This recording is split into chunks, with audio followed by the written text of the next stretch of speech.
हमको लगता है कि चुनाव आयोग बिहार के हकीकत से वाकिफ नहीं। लगभग 3 हिस्सा बिहार नदियों में, तूफानों में डूबा हुआ है। आज भी 3 लाख क्यूब पानी गंडक नदी ने छोड़ा। छपरा सिवान का जो आधा पार्ट है वो बाढ़ों से, महानंदा कोसी की भी उफान काफी प्रचंड थे। और जब हिंदुस्तान में कोरोना वायरस की स्थिति है और आपने कोरोना वायरस का जो कानूनी पजामा पहनाया था संविधान में, कैबिनेट डिसीजन में, आपने उसको वापस नहीं किया। पूरा देश और बिहार डरी हुई। दुर्गा पूजा और दीपावली का भी समय। अब ऐसी परिस्थिति में जब आपने कहा कि हम बिहार जाएंगे, फिर मूल्यांकन करेंगे, और आपके एक घटक दल कह रहे हैं कि राष्ट्रपति शासन की आवश्यकता है, बिहार की स्थिति अच्छी नहीं है, और दूसरी तरफ आपने पूरा के पूरे डिजिटल और वर्चुअल कोई रैली होगी ही नहीं। 3 हिस्से, लगभग 80% गांव में लोगों के पास कोई इंटरनेट नहीं है, वाईफाई का कनेक्शन सही नहीं कहीं पर है, बिजली नहीं है, मिडिल क्लास और गरीबों के घर में लैपटॉप नहीं है, लगभग लोगों के हाथ में एंड्रॉइड मोबाइल नहीं है, उसके बाद टीवी नहीं है। तो डिजिटल और वर्चुअल हमारी आवाज आज जनता से आईक्यू होगा नहीं। हम जाएंगे 3 आदमी 4 आदमी मिलने के लिए, जनता डर से निकलेगी, घर खोलेगी। एक तो आपने पहले ही हिंदुस्तान में वो कोलैप्स कर देने में कोई कसर बाकी नहीं रखी है। भारत के राज्यसभा में जिस तरीके से संविधान का कत्ल हुआ, आवाज को दबाई गई, भारत कहाँ है इसको आप देख लें। और दूसरी तरफ बिहार के इस लोकतंत्र के सबसे महापर्वों में जनता के द्वारा चुनी हुई जो सरकार है, जो 15 सालों से 15 साल लगातार जो महापाप आपने किया है, इतना बड़ा महापाप को छुपाने के लिए आप बैक दरवाजे से, आप जियो के माध्यम से, वर्चुअल के माध्यम से जो आप काम करना चाह रहे हैं, यह बिहार और बिहार के गरीब जनता पर हमला है। आप बिहार में आप गरीब जनता की आजादी को समाप्त करना चाहते हैं। जनता चुनाव के लिए तैयार है और जन अधिकार पार्टी जनता के द्वारा जो पार्टी है वो उससे ज्यादा तैयार है, लेकिन तरीके के खिलाफ है। सोमवार को हम PIL फाइल करेंगे कि जिस पार्टी को पैसा नहीं है, और बिहार में 3 हिस्सा, जब रात में दिन में बिजली रहती नहीं, बाढ़ के चलते बिजली रहने की कोई संभावना नहीं है, और हालात अच्छे नहीं है नेट के और इन चीजों के, तो फिर ये चुनाव क्यों? क्या बैक दरवाजे से, चोर दरवाजे से इस डबल इंजन की सरकार को लाने में क्या आपकी भूमिका होगी जनता की? क्या गलत तरीके से चुनने वाली सरकार? ये परिस्थिति जो है, इसलिए हम ऐसी किसी भी वे को गलत ठहराते हैं तो जनता के हित में नहीं है। और इस तरह की वर्चुअल और डिजिटल के माध्यम से चुनाव और गरीब जनता के राज्यों में वो सही नहीं है।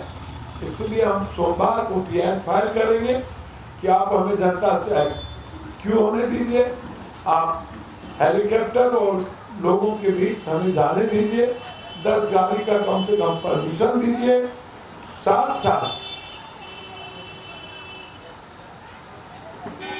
नॉमिनेशन के भी तरीके को चेंज करें। एक दूसरा चीज हम बार बार कहते रहते हैं, भगवा गुंडा अब विचलित हो गया। चुनाव की घोषणा नहीं हुआ कि बहुत ज्यादा विचलित। आज जब पूरा मुल्क सड़कों पर है, देश की किसान सड़कों पर है, कोई कहीं नहीं है। कुछ गोदी मीडिया आज भी कंगना रनावत, सुशांत और पद्माना, दीपिका पादुकोण चला रहा। किसान आंदोलन को नहीं दिखाने के लिए जिस तरीके से जो सरकार किसान की नहीं, उसको एक सेकेंड रहने का राइट नहीं। पहले ही आप गरीब पर हमला कर चुके हैं। 1,44,000 यूथ आत्महत्या कर चुका है इस भारत में। 1,44,000, ये रिपोर्ट है, भारत सरकार के एनएससी की रिपोर्ट है कि बेरोजगारी में इतने आत्महत्या कर चुके हैं। और जब सड़कों पर किसान, आज बिहार और बिहारियों को पीटा गया जिस तरीके से, पूर्व विधायक रामचंद्र जी, छात्र अध्यक्ष विशाल जी और यूनिवर्सिटी अध्यक्ष मनीष जी को जिस तरीके से पीटा गया, जान मारने की साजिश थी रामचंद्र जी की। चारों तरफ से भगवा गुंडों ने हमला किया।